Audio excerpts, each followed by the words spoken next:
Naturalmente surge la pregunta de cómo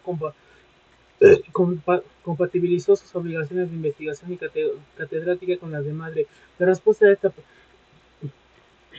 la respuesta a esta, La respuesta a esta pregunta seguramente no es demasiado diferente a la que podría dar en la actualidad muchas mujeres que ejercen una profesión y que encargan con la mayor parte de todo lo que se refiere al cuidado y educación de sus hijos.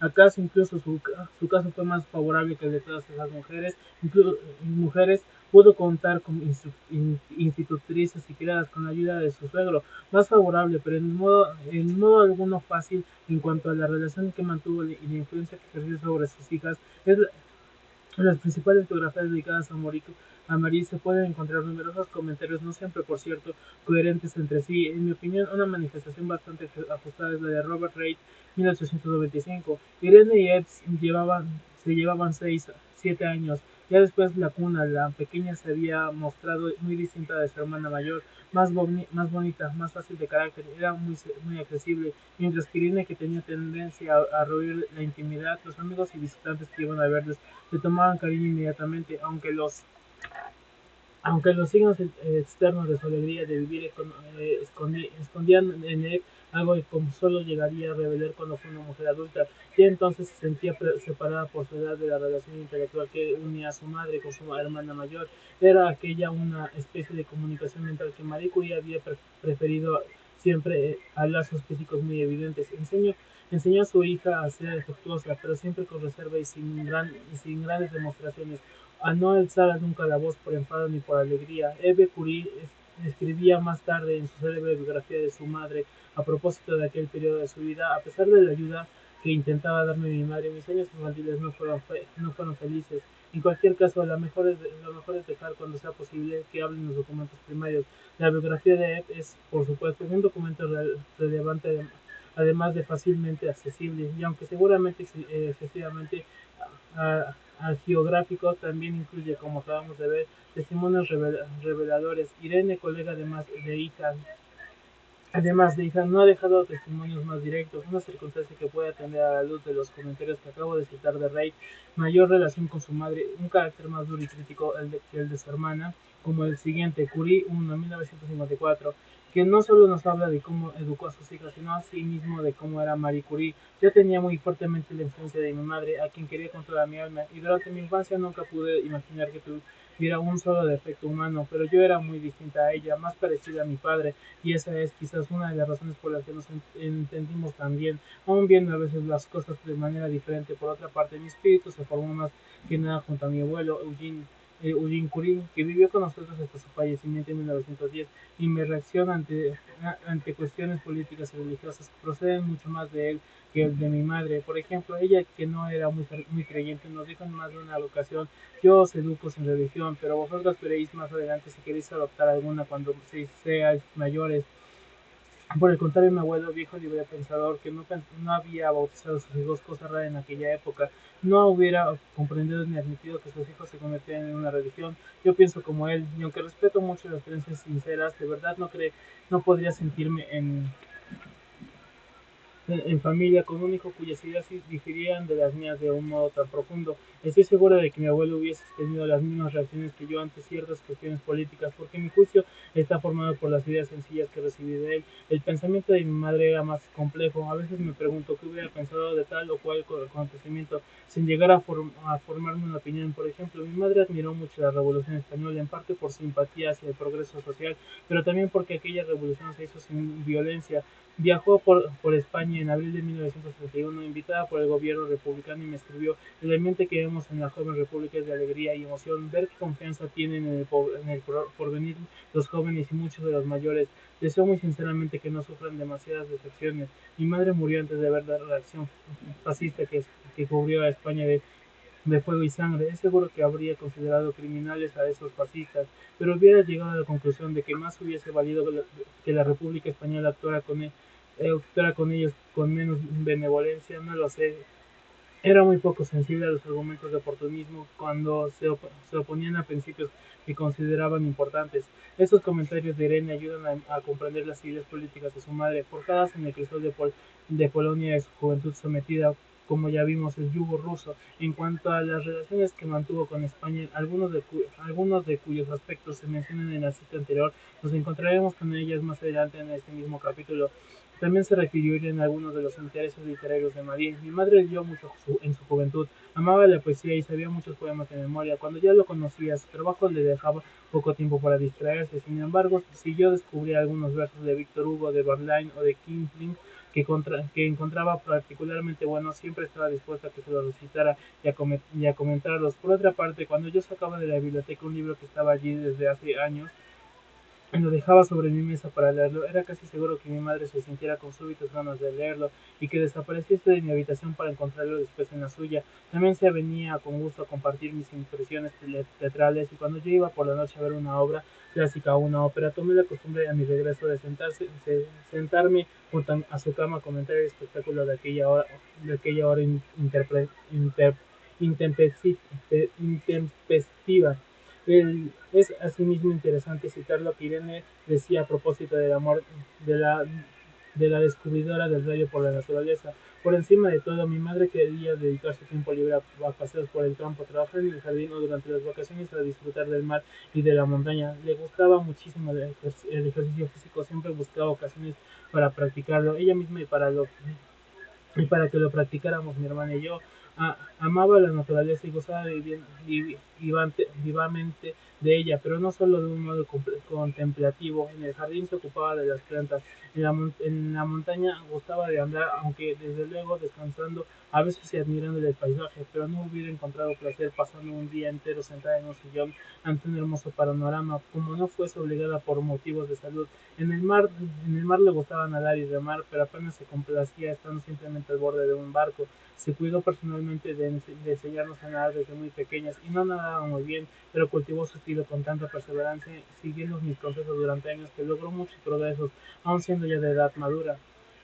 Merece la pena citar también las últimas líneas de estos recuerdos de Irene. El hecho de que mi madre no buscara las relaciones mundanas ni con gente influyente se suele considerar como una prueba de su modestia. Creo que más bien fue el contrario. Ella tenía un sentido muy justo de su valía y no sentía honrada en modo alguno reuniéndose con nobles ni con ministros.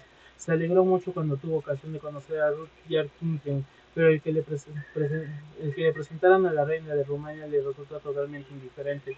Pero ya es tiempo de continuar con otros aspectos de la biografía de Marie Curie. El Instituto de Radio del Pabellón Curie. Como vimos en el capítulo 2, las implicaciones médicas de la radiactividad fueron advertidas muy pronto. Esto dio lugar a algunas iniciativas, como la de Armand Delis, con quien también nos encontramos en el capítulo 2, que en julio de 1906 puso en funcionamiento el Laboratorio Biológico de Radio, situado de la Rue Artois de París, y dedicado a estudiar las utilizaciones terapéuticas de radio. Ver Vincent 1997. Más interesante es, no obstante, la creación del Instituto de Radio. El establecimiento de este centro tuvo sus orígenes en el Instituto Pasteur en 1907. Este recibió un importante legado, 30 millones de francos oro, del industrial Daniel Ifla Osiris, de quien por cierto María había recibido el premio Daniel Osiris 60.000 francos. De 1904, Douward Blandy, y con quien compartió el premio, recibió 40.000 francos. Inmediatamente en 1908, el doctor Emil Rhodes, director del Instituto Pasteur, planteó a la junta directiva del instituto el que se refiriese a Marie Curie, el laboratorio bien equipado que ella y su marido siempre habían deseado. Al fin y al cabo, el radio parecía ser muy útil para combatir el cáncer. Esta oferta determinó el presidente de la Junta de Gobierno de la Universidad de París, Louis Louis Liard, vicerrector de la propia universidad, a proponer en diciembre de 1900 a Rhodes que el proyecto fuese común para las dos instituciones, un proyecto en el que expresaban en los términos siguientes: construir juntos un laboratorio destinado a la investigación de fenómenos reactivos y al estudio de las aplicaciones de esos fenómenos en la enfermedad. Carta de Liard a Rhodes, 12 de diciembre de 1909, archivos del Instituto de Radio, citada en Vincent 1997.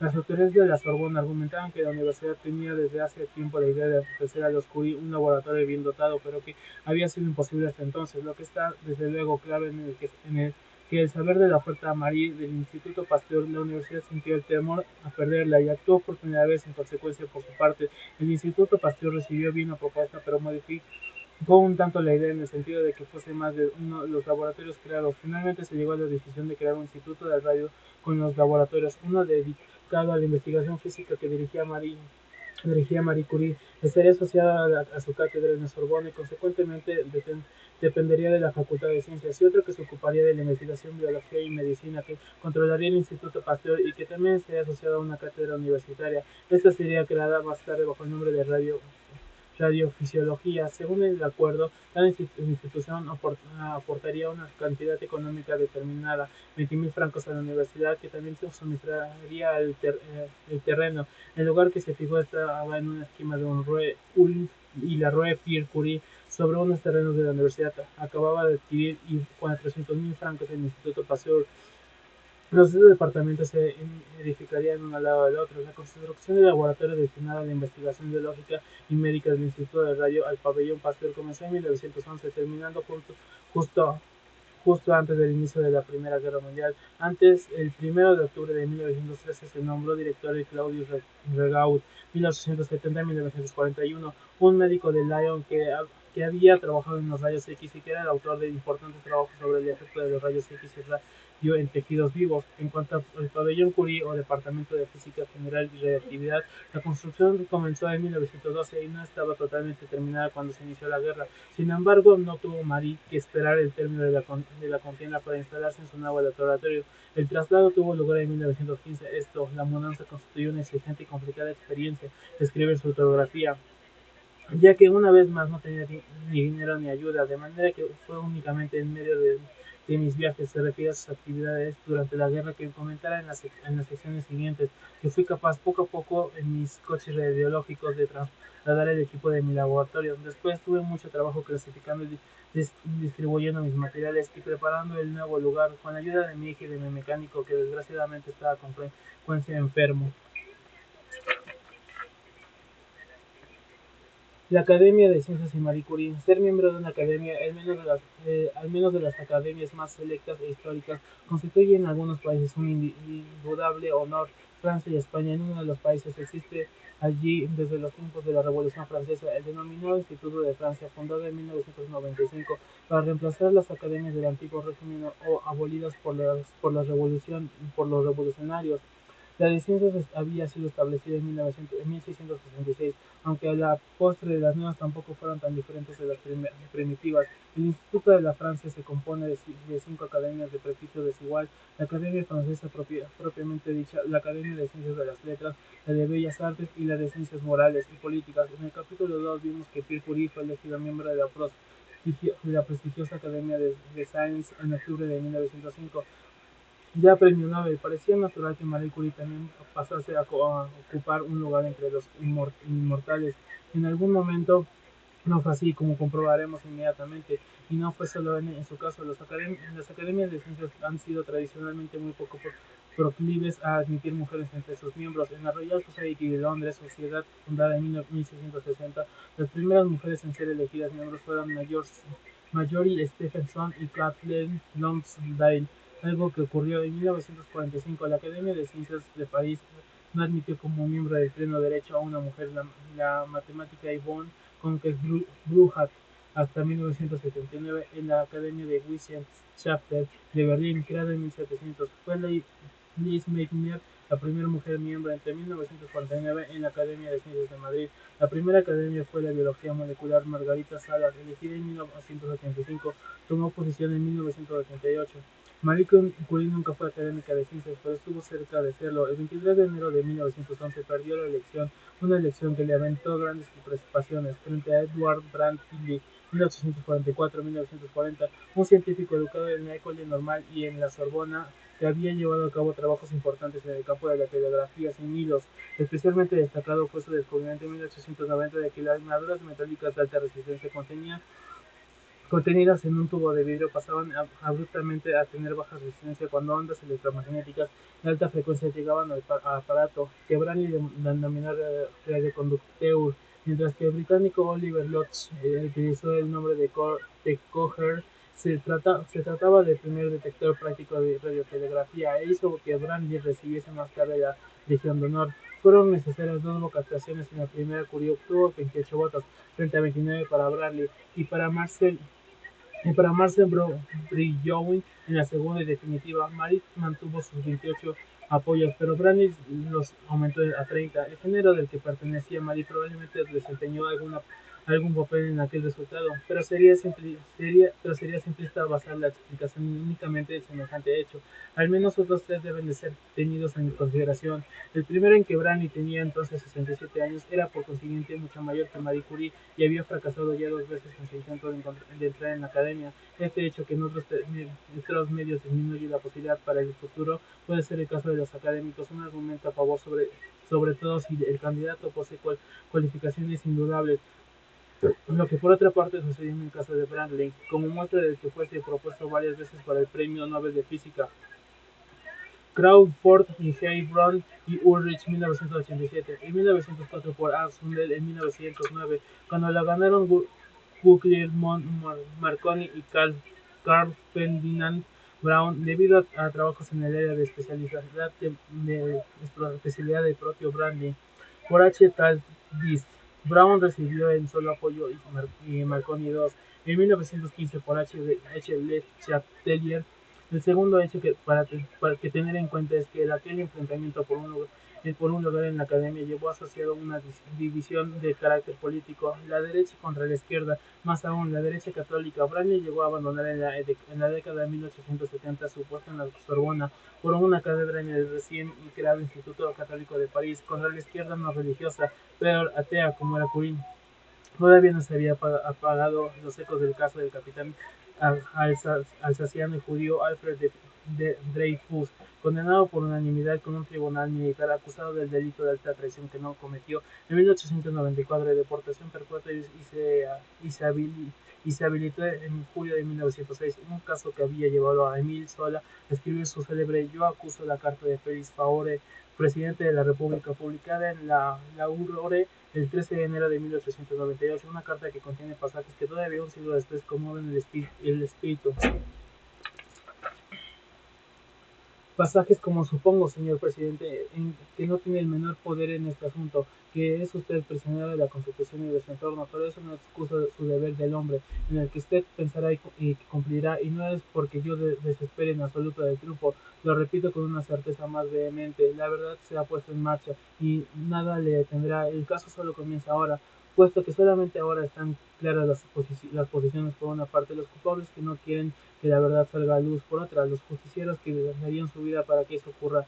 Lo dicho en otra ocasión y lo repito aquí: cuando uno resulta la verdad bajo tierra, esta aumenta y cobra una fuerza explosiva tal que el día que estallan, todo salta con ella, que no se había apagado los ecos de este asunto cuando Madrid optaba a un puesto en la academia. Lo muestra el hecho de que entre las acusaciones de la prensa que apoyó a Branly lanzaba a los defensores de la candidatura de Curie, que se encontraban las de judíos y Dreyfusards. El tercer y último hecho que consideraba el fracaso de Marie Curie tiene que ver con un punto que a nosotros nos interesa particularmente: la valoración de que era objeto como científica. Veamos en este sentido lo que decía uno de los periódicos que se ocupaban del asunto, Le Journal des Débats del 20 de enero de 1911. El nombre de Curie, por otra parte, es glorioso, pero es un problema muy delicado de determinar con seguridad en las actuales circunstancias qué parte desempeñó realmente Curie en su colaboración científica con Pierre Curie, al igual que con otros sabios. Cuando Curie unieron sus fuerzas, él era ya el autor de una obra de primera línea, en la que había mostrado el genio de su profunda intuición, con algunos trabajos quizá más destacados que el futuro descubrimiento del radio. Basta consultar su investigación en la piezoelectricidad, sus memorias en magnetismo, en simetría y muchos otros trabajos. Él era el maestro, ella era una licenciée en science, una mera estudiante preparando su tesis para el doctorado. El radio se descubrió en estas condiciones. La propiedad típica que ha popularizado el radio es, lo sabemos, la emisión continua de calor por un cuerpo que siempre está más caliente que el medio ambiente, pero deberíamos recordar que el descubrimiento de esta propiedad concreta fue realizada por Pierre Curie en colaboración, no como podría pensarse con M. Curie, sino con M. Laborde.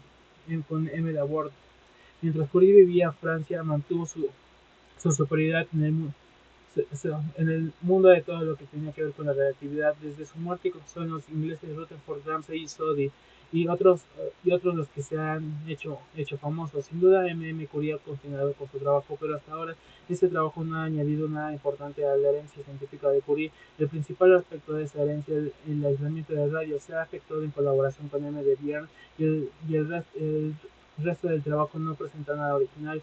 Este excelente trabajo de laboratorio, pero realizado según los métodos bien conocidos por los químicos. Deberíamos añadir que M. de Bier es un sabio muy distinguido que había descubierto el actinio solo y sin colaboración. Tales son las reflexiones que sumergen en el mundo científico. Creemos que debemos hacer que se conozca entre su público más amplio.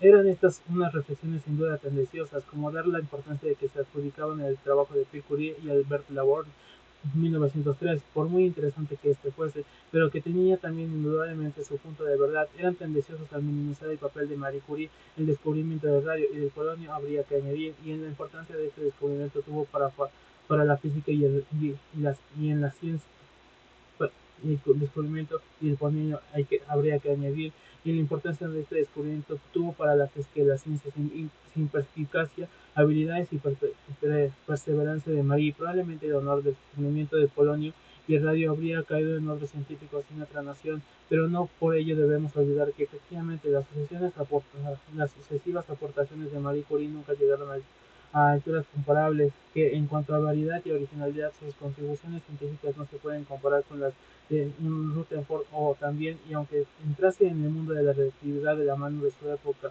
de su esposa, de Pierre Curie, eso significase que ella era responsable de que Francia estuviese científicamente por detrás de Inglaterra o Alemania. Es decirlo, una tontería más bien, y a pesar de sus posibles limitaciones como científica, ella tenía su país de adopción que agradecer la existencia de unos centros de investigación y una presencia internacional destacada en el mundo científico de la relatividad. ¿Por qué no hacer una acusación semejante a otros científicos galos y en lo referente a que no tenía mérito para entrar en la academia o a que Branly era superior a ella? Por, Esa es, por supuesto, una cuestión completamente diferente, y si de opiniones se tratará, permítanme manifestar que yo sí creo que debió y mereció entrar a la Academia de Science. El escándalo Curie-Langevin. Hay un episodio de la vida de Curie especialmente desagradable sobre el que se ha escrito mucho y que, aunque brevemente, no puedo dejar de mencionar el capítulo público que se produjo por la relación que mantuvo con Paul Langevin en la primavera después de la muerte de su suegro en 1910. Ha escrito Susan Quinn en 1995. Marie Curie apareció en el café sobremesa de la casa de los Emile Borel súbitamente rejuvenecida. En lugar de su negro habitual, llevaba un vestido blanco con una rosa en la cintura. El cambio se debía a que se había enamorado de nuevo, en esta ocasión, de Paul Langevin, como sabemos, colega y amigo de la familia en el verano de 1910. Por ejemplo, Marie escribía a Paul la siguiente nota, citada en Queen 1995. Mi querido Paul, ayer pasé la tarde y la noche pensando en ti, en las horas que habíamos pasado juntos, de las cuales he guardado un recuerdo delicioso. Todavía veo tus buenos y tiernos ojos, tu encantadora sonrisa, y solo pienso en el momento en el que encontraré de nuevo toda la dulzura de tu presencia. ¡Oh! Ahora bien, Langevin era un hombre casado. Muchos sabían que su matrimonio con Emma Jean Desposses era infeliz desde hacía mucho, pero la sociedad de aquella época no parecía estar dispuesta a aceptar que la viuda de una gloria nacional, ella misma tenía una figura de la nación, desafiase la moral, entre comillas, con el libro tradicional. Se habló también de separación, pero no es necesario entrar aquí en estos detalles. Y terminó uno, está intentado de decir, inevitablemente terminó estallando el escándalo el 4 de noviembre de 1911, un día después del comienzo del selecto Congreso Solvay, que se celebraba en Bruselas, en el que Marie y Langevin participaban, del que me ocuparé más adelante en este capítulo. El jornal, uno de los diarios de más circulación del país, incluía en su primera página, acompañada con una fotografía de Marie Curie, el siguiente titular: Una historia de amor, Madame Curie y el profesor Langevin. Los fuegos de radio, comenzaba la noticia, acaban de encender un fuego en el corazón de uno de los científicos que estudiaba tan devotamente su acción, y la esposa e hijos de este científico están llorando. La fuente de la información fue fue, según todos los indicios, la propia esposa de Benjamin. El día siguiente el artículo Le Petit Journal le hacía eco. También en portada de la noticia un romance de un laboratorio, el Affaire de M. Curie y M. Benjamin. Sabíamos desde hace varios meses, habríamos continuado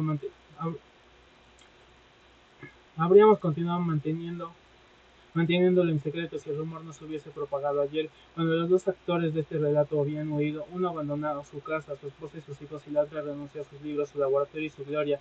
La huida era, como ya he mencionado, asistir a lo que con el tiempo constituiría una de las reuniones científicas más famosas de nuestro siglo, el primer congreso Solvay. Al día siguiente todos los periódicos de París publicaban la noticia, que inmediatamente apareció en publicaciones de todo el mundo, pero no era necesario continuar con esta historia. Ver, por ejemplo, Rey 1985. Marie recibió un golpe duro, muy duro, en su sensibilidad y en su honor, un golpe del que tardaría en recuperarse. En su diario de laboratorio apareció un vacío de un año, hasta el 3 de diciembre de 1912, lo que muestra como afecta su investigación todo el suceso, asimismo en su expediente universitario. En el apartado de interrupciones de servicio se puede leer: por causa de enfermedad, del 1 de enero de 1912 al 1 de agosto de 1912, la Primera Guerra Mundial le ofreció la oportunidad de redimirse, de recuperar lo que muchos de sus compatriotas con la estrecha moral de la época consideraban el honor perdido, al mismo tiempo que era fiel a sus ideales. La Primera Guerra Mundial. La Primera Guerra Mundial es recordada sobre todo en lo que a los libros de historia de la ciencia se refiere. Ver, por ejemplo, Sánchez Ron 1992 como la Guerra de la Química, debido a la utilización de los gases tóxicos, en la que Alemania tomó la iniciativa gracias en especial a los trabajos del químico Fritz Haber 1868-1964 y a la síntesis del amoníaco, y que tan beneficioso fue para la producción, mediante el denominado proceso de Haber-Bosch, de abonos artificiales para su empleo en la agricultura. Pero existe otra dimensión científica de la Gran Guerra, una dimensión aparentemente más modesta, pero que contribuyó de manera mucho más directa y humanitaria que otras a aliviar los sufrimientos de innumerables soldados.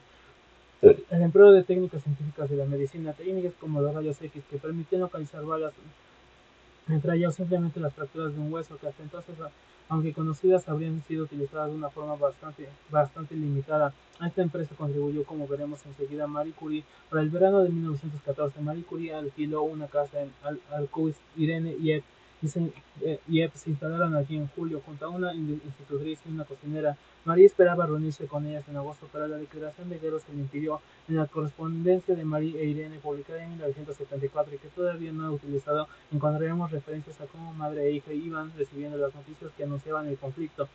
El 28 de julio, el mismo día que Austria declaró la guerra a Serbia, Irene Curie M. y Curie I, 1974, escribieron a sus madres que les habían inquietado mucho las dificultades austrohúngaras. En este momento nos tranquilizan un poco las noticias sobre un arreglo que publicaban los periódicos. El día siguiente su madre le contestaba: la situación política es en efecto inquietante, se tiene la impresión de vivir sobre un volcán, las personas terminan incluso por acostumbrarse a ello, nadie puede prever lo que pasará. El sábado 1 de agosto, 2 días antes de que Alemania declarase la guerra a Francia, la situación iba peor, y Marie escribía a sus hijas escribiéndoles lo que debían hacer si los presagios se confirmaban. Querida Irene, querida Ep, las cosas parecen ir mal, esperemos la movilización de un momento a otro. No sé si podré partir porque no estaré lista antes del lunes y la comunicación podría quedar corta. No os asustéis, tened calma y ánimo. Si la guerra no se inmediatamente, iré a encontrarme con vosotros el lunes. Si no, si mi partida es imposible, me quedaré aquí y os haré volver tan pronto como sea posible. Es decir, cuando se haya efectuado la movilización, los trenes pueden transportar a los particulares. En este caso iréis a Brunoy. Tú y yo, Irene, buscaremos la forma de ser útiles. Y no obstante, nuestros amigos que están con vosotros, los Perrin, los Borel, piensan que es preferible regresar. Volved con ellos, porque si os quedáis solas, difícilmente conservaréis la calma necesaria. Y el día siguiente, en un rápido, frenético intercambio de misivas, Irene informaba a su madre: las personas del lugar están asustadas, confunden la guerra y la movilización. Hemos intentado tranquilizarlos un poco, explicándoles que no son la misma cosa. Eve ha llevado esta tarde llorando porque un pequeño imbécil le había dicho que se había declarado la guerra. Se lo he explicado también a ella. En cuanto a mí, me siento excitada y nerviosa, pero más por la incertidumbre que por otra cosa. Pienso que si se termina declarando la guerra, yo me asustaré y no lloraré más, porque esto no haría sino ayudar en asustar a los demás y no serviría para nada en absoluto. En caso de guerra, los hijos de Perrin se quedarían aquí. Yo estoy atormentada porque me dicen que deberé de quedarme aquí también y no estorbar inútilmente en París, pero no sé lo que ocurrirá aquí, tan alejada de las noticias, tan lejos del este, que solamente este pueblo estuviese al este de París en lugar de encontrarse al oeste. En caso de que haya guerra,